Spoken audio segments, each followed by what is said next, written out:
Hey everybody, this week we're going to talk Bon Jovi. We're going to go through Forever and Forever Legendary. So let's get to it.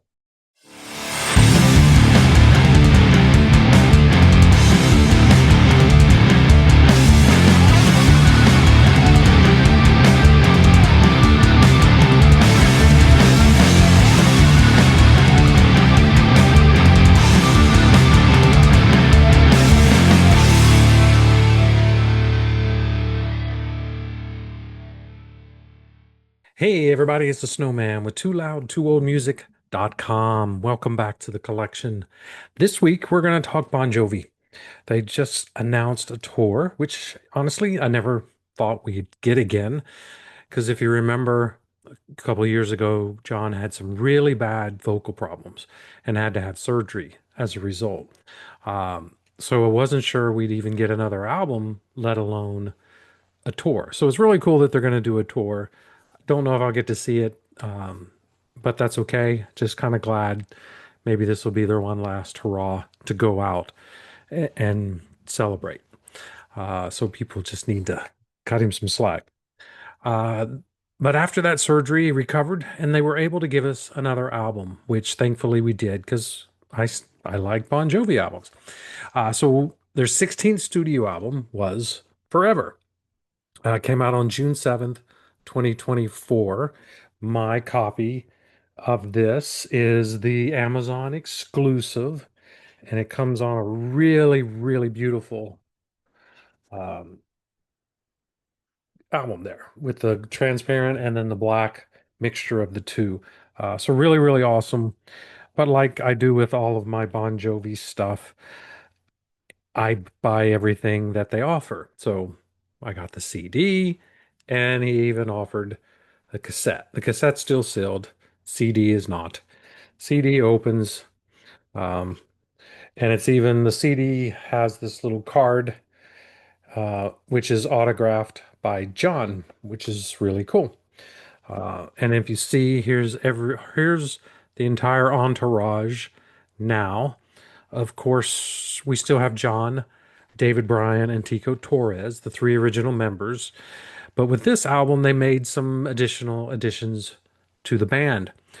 Hugh McDonald was finally made an official member. Phil X was made an official member, which is great. He should be. Same with Hugh. It's about time on Hugh. I mean, he's been in the band forever. No pun intended. Everett Bradley was added as well. He does a lot of the background vocals and percussion. And then John Shanks is now a member. I don't, I think he's fine. When John Shanks first produced their albums, that first one was really good, but I don't know. I don't like the stuff that they've done with Shanks for the most part. So now to have him as a member of the band, yeah, I'm just, sorry. I apologize, John. Nothing against you. I just don't like you with the band.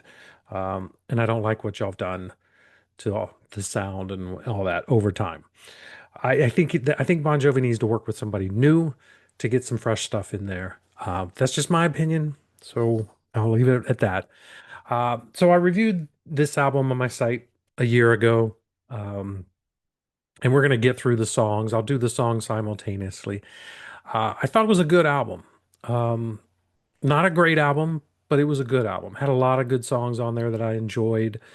I mean, I would keep most of the songs that are on there. There was just probably four out of the 12 I didn't really like. And overall, I only gave it a three, which is better than 2020. I didn't like 2020 at all. So I think this was a step up from that album. And I was just glad to see Bon Jovi back, to be honest with you. And then we get the new album.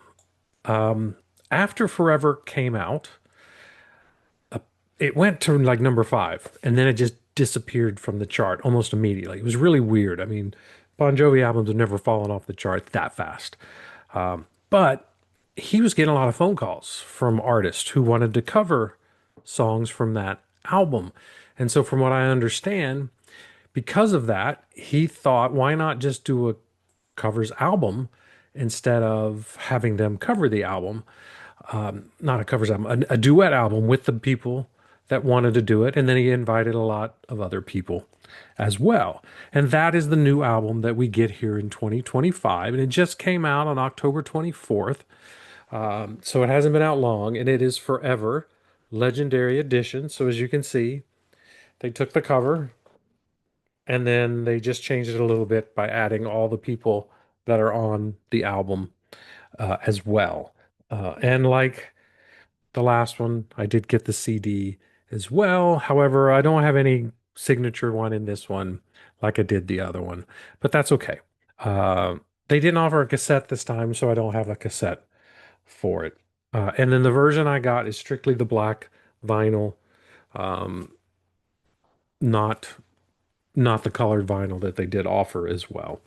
But on this one, if they're going to reissue the album, at least they added a new song. So I was really excited about that. Um, the first song on the album was Red, White, and Jersey. Uh, and it's like a lot of the songs that he's done lately. It is writing by committee.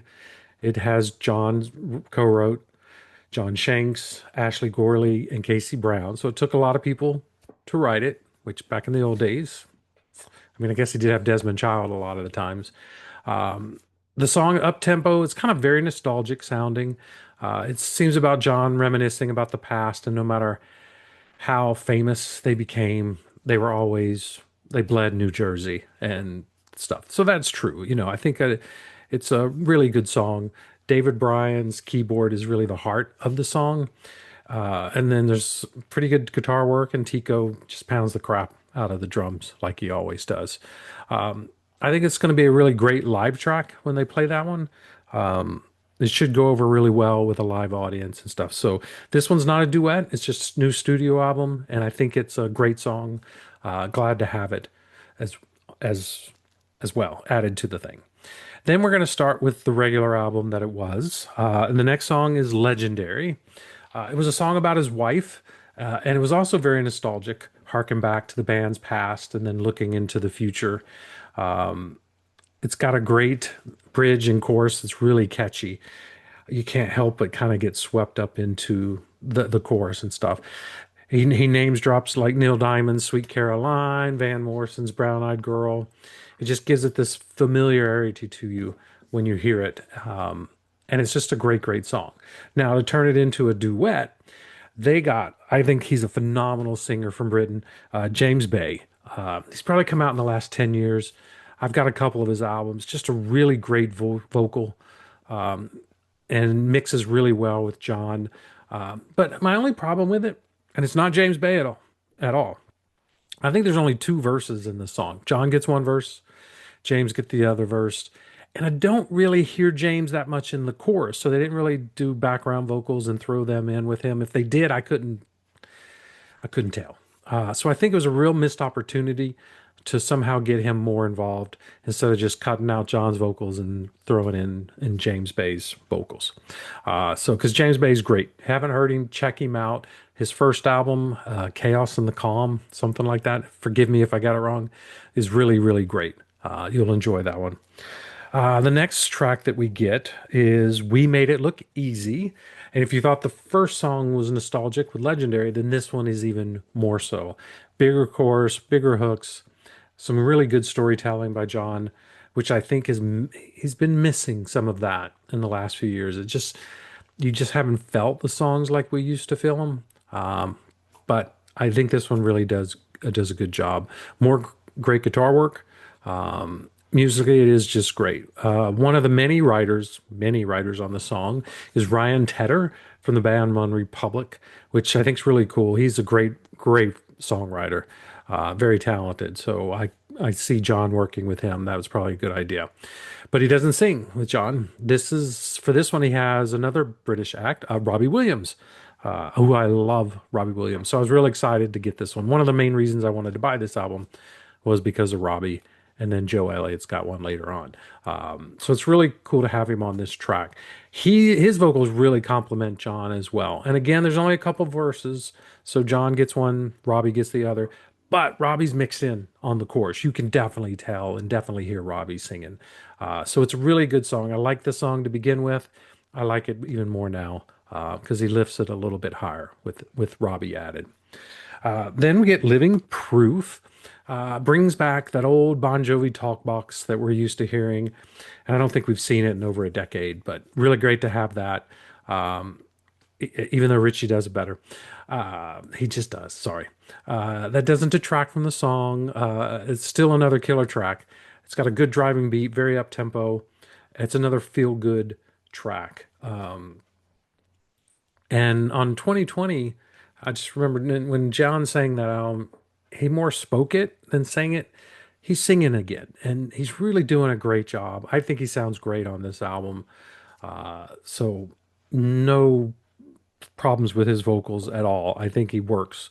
He's adjusting the way he sings and his style now, and he should. He can't sing like he did in the 80s. Not many people can. Now, for a duet, they got country singer Jelly Roll, who I think's awesome. He's got a phenomenal, phenomenal voice. But this is not a country style song. I mean, it's a rock song, and it stays and keeps that vibe. You just have Jelly Roll's vocals in there, and he's got a little grit. And it's nice to see him on the rock side a little bit because I'm a fan of his work too. So, really cool choice to have Jelly Roll on it. All right. Then we get Waves.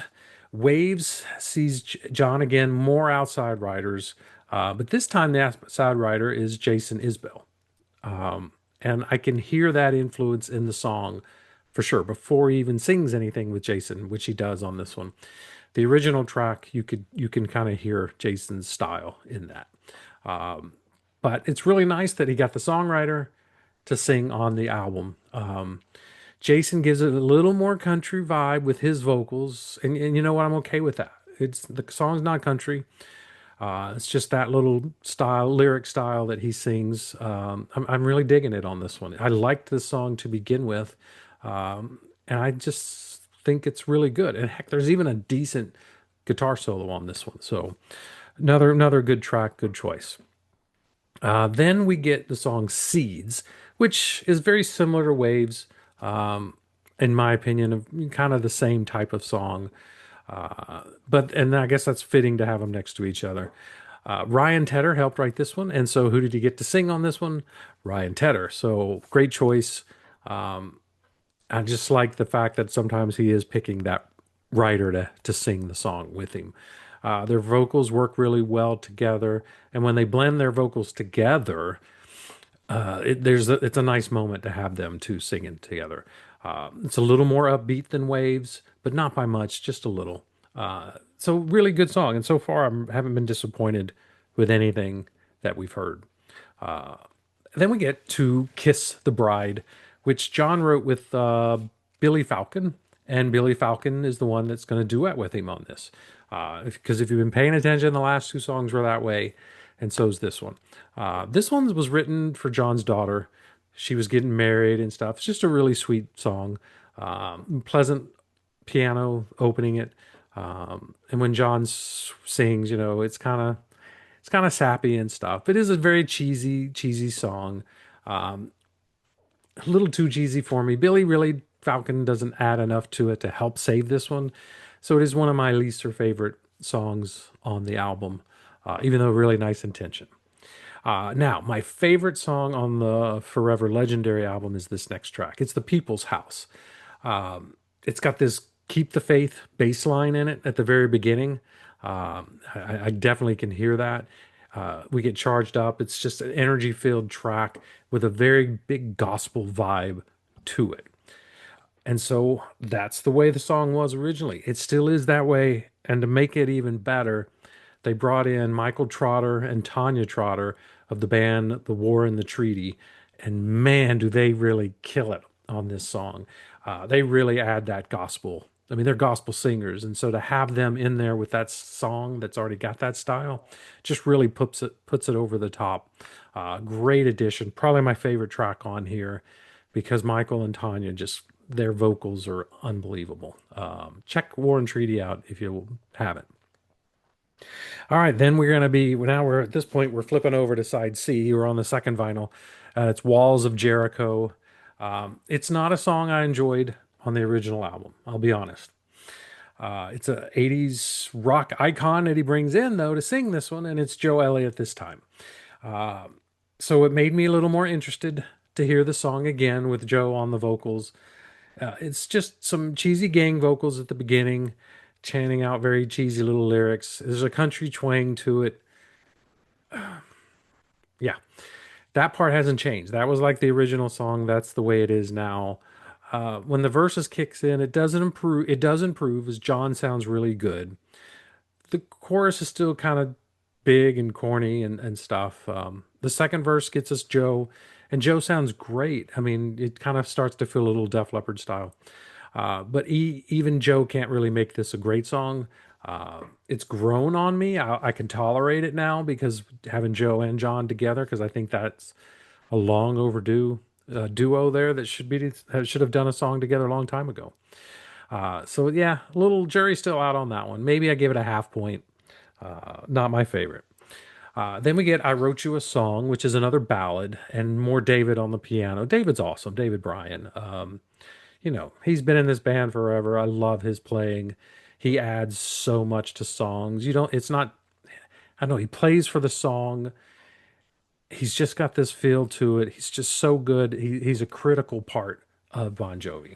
Uh, now, um, John Bon Jovi, Bon Jovi, the band hasn't done ballads very well lately.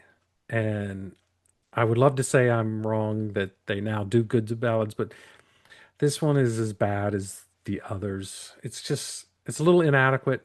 Other than David's piano playing, I'm just not into this one at all. He gets country singer Lainey Wilson to sing on it. She's a little too country, and they're pairing up. Doesn't work at all for me. She's a great singer in her own right. She's in her lane of country and stuff. I just don't like the two together. Not a fan of this song. Wasn't before. Still not now. So sorry about that. Then next is an unusual matchup. It's called Living in Paradise, and it was written by John and Ed Sheeran, of all people. So you would kind of hope, oh, Ed Sheeran will sing this one, but nope, Ed Sheeran doesn't. We get Avril Lavigne to sing it. So another talented singer. Great to have her. It's a very fun, upbeat track. Um, I just kind of do wish Ed would have sang it. Anyway, now, because Avril's no slouch, so she's good. The chorus is really memorable. It's catchy. It's really big. And Bon Jovi's just big choruses. I mean, that's what they always have. Avril handles the second verse. John's always the first. Avril's the second, or the partner's the second. But she just slays it. She's awesome. The girl hasn't lost a step in what, 20 something years. She still sounds as amazing as she did when she first popped on the scene. Now back to Ed though. I'd love to see Ed and John do some more stuff together. That would be interesting. Because they're both very good songwriters, so it'd be a nice little matchup. Now we get to the song, one of my favorite songs on the album. That is "My First Guitar."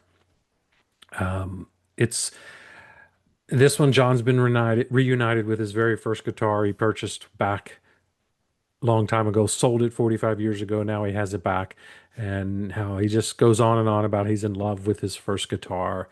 And then they get Marcus King to sing on it. And Marcus does a wonderful, wonderful job. I mean, just beautiful vocals. Uh, I think he should have been all over this song a little more because it would have really added a little more flair. I like Marcus a lot, but he does add some great flavor to the song.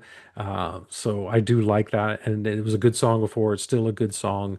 I wish Marcus was used a little bit more. My only complaint. Then we get on side D, the final side, we get Hollow Man. And that is done with Bruce Springsteen. I did not like the original version on the album. I'll go ahead and admit that. There was just something missing. And I think that missing piece was Bruce Springsteen. That voice, it's so seasoned now. There's so much character in his vocals. You can just feel the experience. And when those two get together and are singing, it just, the mileage on those vocals with both of them now, I don't know, the song just really touched me a little bit more. I think the song was missing heart and soul, and now with Bruce and John together, that it found it, and it's much better than the original version. This would be another favorite of mine. And then the last track we get on here is "We Made It Look Easy." We had that one before, but this one is a Spanish version, and I'm not going to try it. I'll butcher it. It has Car Karin Karin Leon, who is an amazing singer, very, very phenomenal. And then John even sings in Spanish. So it's really kind of cool to have that. Not necessary on this album, but it's a nice flavor to add on here. And I'm kind of wondering if he added a Spanish song, he should have got Bad Bunny, and just pissed off a whole lot of people. With Bad Bunny getting so much crap for the Super Bowl, that would have been a good Spanish singer to have on that. But Leon he's phenomenal. So good version of the song. I do like it.